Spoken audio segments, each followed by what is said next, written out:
The June sun hung heavy in the sky, warming the university's outdoor amphitheater until the white folding chairs shimmered in the light. Families poured in from every direction, talking, laughing, waving at their graduates. The air felt bright and full, the kind of day that marked the end of one chapter and the start of another. I lifted my camera and checked the angle again, wanting to capture every second of Daniel's moment. After 4 long years of late-night studying, endless scholarship forms, and balancing 2 part-time jobs while keeping a 3.8 GPA, he had earned every bit of today.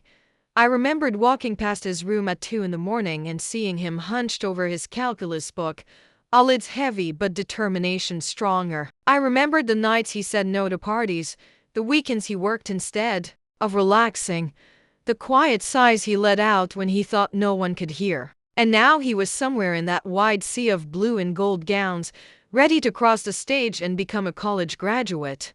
My excitement warmed my chest until a familiar voice cut through the crowd. "Is this seat taken?" My sister Monica slid into the row with her son Brandon trailing behind, completely absorbed in his phone. She wore oversized sunglasses and carried a fancy purse I knew she shouldn't have bought. "It's saved for Daniel's girlfriend, but you can squeeze in," I said, moving my purse aside even though my joy dimmed a little. Monica sank into the chair with a dramatic exhale. "Brandon's exhausted," she announced. "He had 3 job interviews this week." "That's great," I murmured, eyes drifting back toward the stage where the graduates were lining up. My heart jumped when I spotted Daniel's broad smile even from far away. Monica kept talking. "It would be greater if any of them actually hired him. The job market is so unfair. Not everyone can have connections like some people." I pretended not to hear the jab. For 20 years she'd hinted that my achievements were just luck, while her struggles were heroic. I refused to let her ruin this day.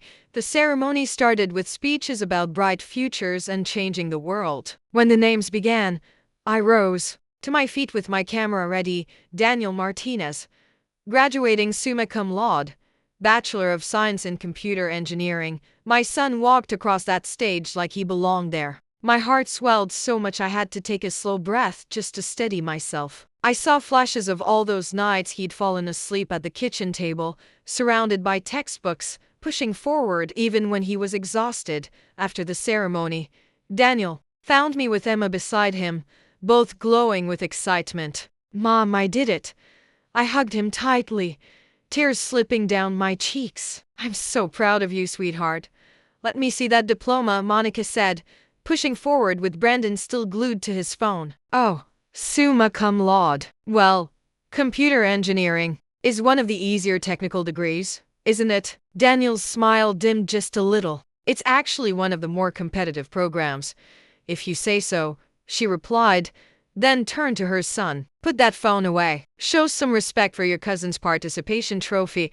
Emma squeezed Daniel's hand. Her jaw tightened. She'd lived through every struggle with him. "We're heading to Mario's for lunch," I said.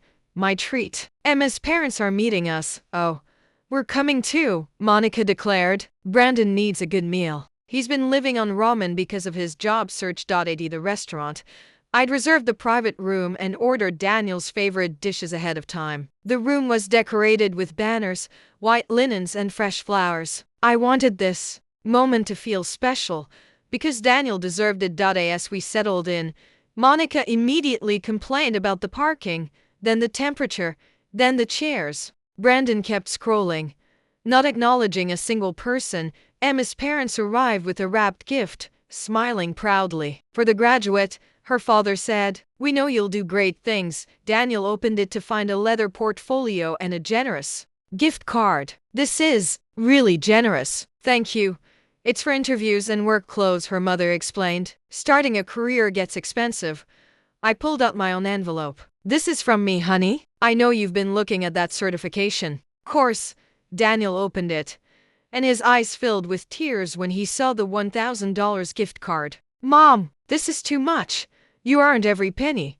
I told him. "You've worked so hard." "Must be nice," Brandon muttered suddenly, finally glancing up. "Some people get handed everything." "Brandon worked hard too," Monica added sharply. "Nobody gives him gift cards." The table went quiet. Emma's parents exchanged a look. Daniel worked 2 jobs through college, Emma said firmly. He earned scholarships. Nobody handed him anything. I'm just saying networking matters more than grades. Brandon shrugged. It's not what you know. It's who you know. Then, before anyone could react, Brandon reached across the table, snatched a gift card from Daniel's hands, and slid it into his pocket. I deserve this. I've been job hunting for months while Golden Boy here probably already has offers. Everyone froze. Monica laughed lightly. Oh, Brandon, you're terrible. My brother James chuckled awkwardly. Come on now. Give it back. Let it go. Monica said with a wave. It's just money. Daniel will make plenty in his fancy tech job. Brandon needs it more. Brandon smirked, meeting Daniel's stunned eyes. Thanks, cousin. I'll put it to good use. I watched Daniel's face fall. This day his day was slipping away. After all his effort, his own family laughed while his cousin stole from him. I stood and walked to Daniel, pulling him into a tight hug as his shoulders trembled. Fine, I said quietly. Let it go. Emma stared at me in disbelief. Her parents looked ready to step in, but I shook my head. Daniel wiped his eyes, trying to stay calm. See, your mom gets it, Monica chirped. Family harmony matters more than money.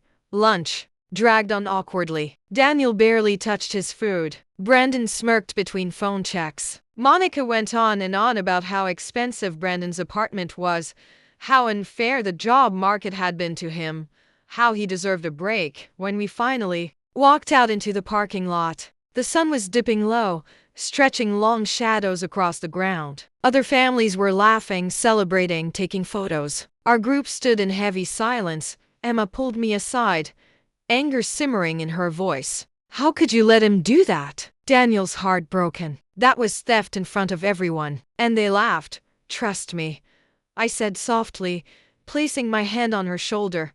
I looked toward Daniel standing by my car, his shoulders low, all the joy drained from what should have been one of the brightest days of his life. That night, after he went to bed early, I sat at my laptop in the quiet house. Only the hum of the refrigerator filled the silence. I opened the email I'd been copied on 3 weeks ago, back when I thought I was helping. Subject: Brandon Walsh. Final round interview. Junior marketing position. I had made a few calls after. Monica complained endlessly at a family dinner about Brandon's job search. She said no one gave young people chances anymore. I remembered that I had once worked with the hiring manager, Patricia, years ago. She trusted my judgment. When I learned they had an opening, I mentioned Brandon and spoke well of him even though I barely knew anything about his work ethic. They fast-tracked him because of my recommendation. The final interview was supposed to be Monday. It was a good position, too. $55,000 starting salary, full benefits, room for growth into senior roles. Monica had said it was Brandon's dream opportunity. At his dream company, he'd apparently been researching the firm for months, preparing responses, planning his career trajectory. I stared at the screen for a long moment, thinking about Daniel's face when Brandon snatched that gift card. The humiliation, the confusion, the hurt. Then I thought about Monica's laughter, her casual dismissal of theft as a family loyalty meant tolerating abuse. I began typing each word deliberate and final. Dear Patricia, I hope this email finds you well. I need to withdraw my recommendation for Brandon Walsh for the junior marketing position. After further consideration and recent interactions, I cannot in good conscience vouch for his character or professionalism. He apologized for any inconvenience this may cause to your hiring process. Please cancel his scheduled interview. Best regards. I attached a brief note. I take full responsibility for this candidate. The position can be cancelled. I hit send before I could second guess this myself. Then I closed my laptop and went to check on Daniel. He was still awake staring at the ceiling. Mom, his voice cracked. Why did you let him do that? Because some lessons need to be learned, I said, sitting on the edge of his bed like I had when he was small. And some people need to understand that actions have consequences. I don't understand. You will get some sleep, graduate.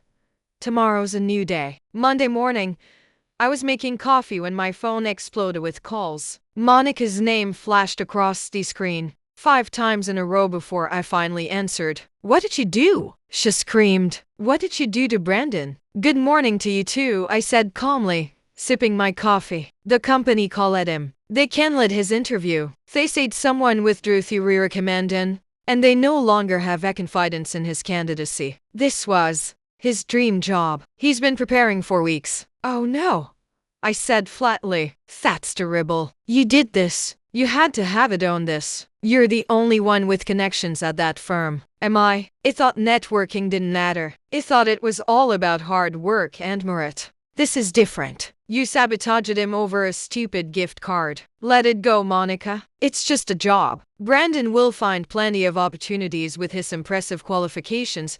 Family harmony is more important than age, right?" The silence on the other end was deafening. "You said it yourself," I continued, still calm. "Some people need it more than others. Daniel needed that gift card for his certification. Brandon apparently needed a lesson more than he needed that position. You're destroying his future over nothing." "No, Brandon destroyed his opportunity when he decided that stealing from his cousin on his graduation day was acceptable. And you enabled it by laughing. You won't talk know why Brandon can't get hired. Because entitlement doesn't look good in interviews. Because companies don't want employees who think they deserve things they didn't earn." "I'll tell everyone what you did." "Please do. Tell them how I helped arrange an interview for your son as a favor. Tell them how he stole from Danielle at his graduation. Tell them how you laughed and said it was just money.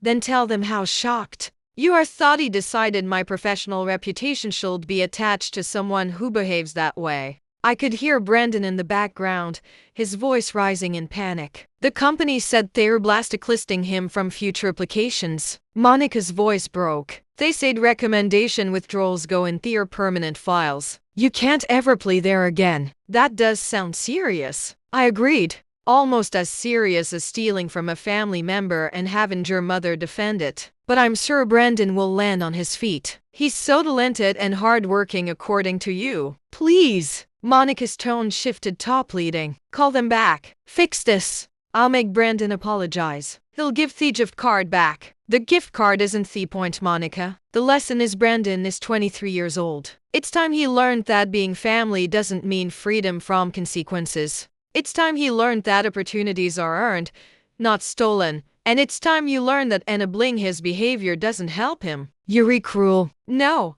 I'm a mother protecting her son. And I'm someone who value integrity over comfort. You taught Brandon that taking from others was acceptable as long as it benefited him.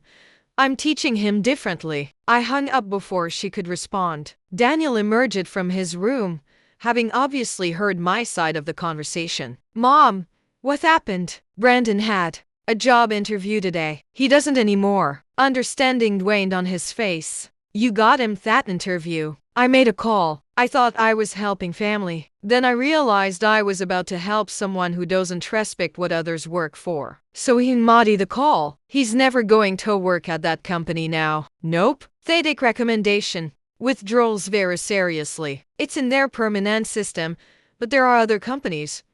He'll find something eventually when he grows up."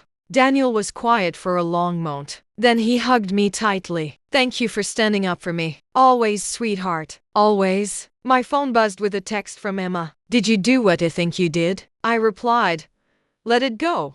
It's just a job." She sent back a series of laughing emojis in one sentence. Savage. I love it. The family group chat exploded throughout the day. James Street to mediate. My mother called to scold me. Monica sent paragraph after paragraph about family loyalty and forgiveness. I responded to the group chat once. Brandon stole from Daniel on his graduation day. Monica laughed and told us to let it go because it was just money. I let it go. Now she can let this go because it's just a job. Fair is fair. Then I muted the chat. That evening, Daniel started his certification course purchased with the gift card Emma's parents had given him. He tried to return mine, but I refused. Use it for books or food or whatever you need. It's yours. As I watched him settle into his studies, with renewed determination, I felt no regret. My phone buzzed one more time. "Monica again, you've torn this family apart." I hit back. "No, I just stopped pretending theft and entitlement are acceptable because we share DNA. There's a difference. I blocked her number and returned to my evening. Tomorrow, Daniel Wald started applying to the jobs he'd earned the right to pursue. Brandon Wald hopefully learned that actions have consequences. And Monica would learn that being family doesn't mean unlimited tolerance for bad behavior. Some lessons are expensive, but they're worth every penny.